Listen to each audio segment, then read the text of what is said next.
Hello, everyone. This is Professor Tots, your podcast technology professor.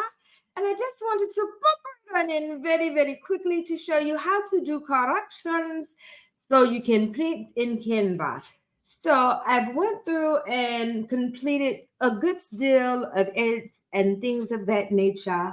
But over here, I'm trying to print and it says all of this stuff has to be fixed. So when you get ready to print, it's going to tell you, hey, we need to fix these errors first. And you can simply click directly on the box and it will take you directly to the page and it will tell you what needs to be done. So it says to increase these fonts to size 12 or larger. So since this box is already highlighted, I simply come here and click 12, check mark comes there, and now that one is complete.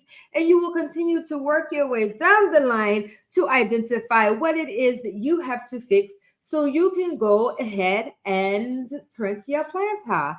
So I am working on a very special planner for our podcast peoples. So please stay tuned so you can place your order and prepare for an awesome podcast 2024 year.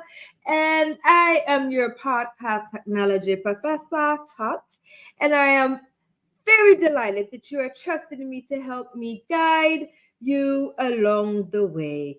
Thank you all and have a very super happy Tuesday. Goodbye.